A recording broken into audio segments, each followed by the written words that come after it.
All right, to watch this video for Tuesday, May 15th, you can see the SPY is getting up closer to the top of this range. I drew lines at the bottom and top of the range it's been in. It's overextended to the upside in the short term, so we do have a close below the open today. Again, I still think this probably needs to come in a little bit. There wasn't great trading today, although Wayne came up with a couple of really nice calls, like in GALT. If you weren't in the chat room, called it a 366 with like a dime risk, and it went to 475. That's a huge move in OMER over that early flag at 2075, and it went to 2295. So Wayne's been on fire lately. As far as the room goes, by the way, a lot of new faces from the last weekend offering the lifetime membership. So a ton of new faces today. I want to apologize to all of you because right in the middle of the day, I just lost internet. I had to text Wayne and tell everybody I'm gone. Comcast was good enough to get it up and running 5 minutes after the closing bell. So anyway, here I am. But I apologize for just disappearing off the face of the earth like that. Here's what I'm watching for tomorrow. GNPX had this huge move back here and kind of chopped around, and then 4 days just straight down. It's a pretty good setup for a snapback bounce tomorrow, only with a proper intraday setup, but definitely want to watch that one. SEII, lower volume stock, but it's holding up pretty well after you had a couple spikes that got slapped right back down. And then with stocks like this IMTE, having that huge move today. What was the other one? BOXL, huge move today. Those kind of ran a while back, not that long, what, a week or so ago with SEII. They all kind of ran together. And so out of those, I'm going to watch this one. SEII, I'm maybe the least dangerous of the three. I thought I'd put one of the recent crazy ones on watch. SEII hit 486 back here about a week ago and hit 487 today. So up in the 490s, it might then treat 5 like a whole number inflection point and squeeze through that. I think it's worth watching. I'm not in love with it, obviously, but we're going to watch it. DDE, I believe, it says Dover Downs Gaming and Entertainment. I believe this popped on the Supreme Court decision. I think, don't quote me, but allowing states to legalize sports gambling, or I don't know the exact wording, but it moved a lot of gaming stocks, and I believe that's probably what popped DDE. Pretty good volume for this stock, even though this big spike right here was still barely 1 million shares. So I'll tell you how thin this one is. I think it's worth watching tomorrow, though. It held up okay after that initial spike. Stocks like IGT, anything in the gaming industry, were moving PENN. So that I've just kind of chosen this DDE to watch. I don't think I've ever traded it before, and if you look at the chart, you can probably tell why. It almost never gets volume, although this day it had a really nice volume spike, but gave it almost all back on an intraday basis. Today it held up a little better. Anyway, we'll see if it gives a low-risk setup. I'm skeptical that it will, but it might. HEAR, again, this one's far away from the moving averages, but no trades in it today, but it is one I want to watch. I'd kind of like to see that come in for a few days, and then I'll fall in love with it.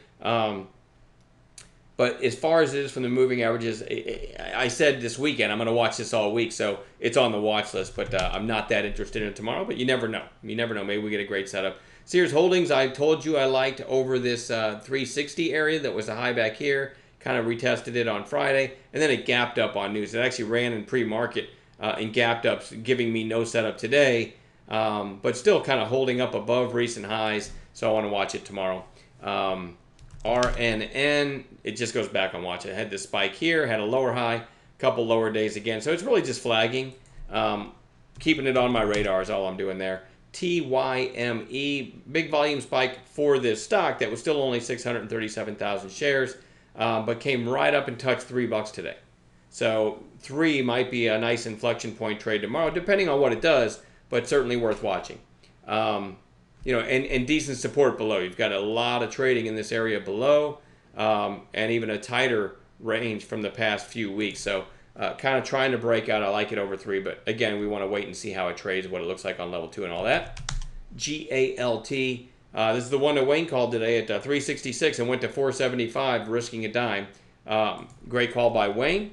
I want to watch it again tomorrow. Look at that volume spike. And it didn't hold up that well, closing right at 4. But with that volume, it's certainly worth watching. Again, great support below in that 320 to 350 area. MOSY gapped up on Friday, sold off. Then today opens, sells off, and then rips and closes, almost at the high of day. And then you've got Friday's high above. So this is one of the more interesting ones to watch tomorrow. RGSE, I did call this one over like $1.11. I think was my entry idea today, and it went to 120. I made a few bucks on it, but it moved pretty quickly, and I got a partial fill. So, but with the solars being strong, and this one had the big pop with all the other solars on that California news last week. I guess that would have been Wednesday. Then lower Thursday, lower Friday. You kind of have a 2-day high right around 120. You also have the 200-day there. Be aware of that. But if the solars get popping, kind of like our GSC over 120. Wow, WOW, had this big pop on Friday and kind of a quiet inside day today, but closing near its high. So over today's high would be 883. Then you might take that whole number 9 out. And then Friday's high, another catalyst of 917 would break Friday's high. So kind of have a possible stacked catalyst scenario in that one. And you guys know, if you've watched my videos at all, I love those. And then Seadrill, SDRL, had the pop, an inside day. You know, I love the chart pattern. I don't really love these sub-dollar stocks, right?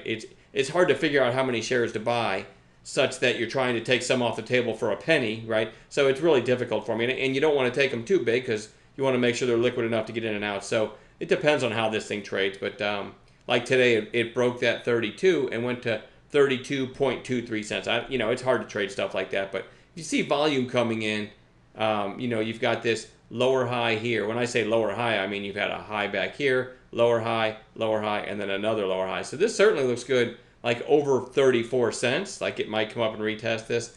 But again, I'm not great at trading these sub-dollar stocks. So anyway, I want to watch it because the chart looks good. And we'll add some pre-market gappers to this list and hopefully catch some nice trades on Tuesday. We'll see everybody in chat. Have a good night.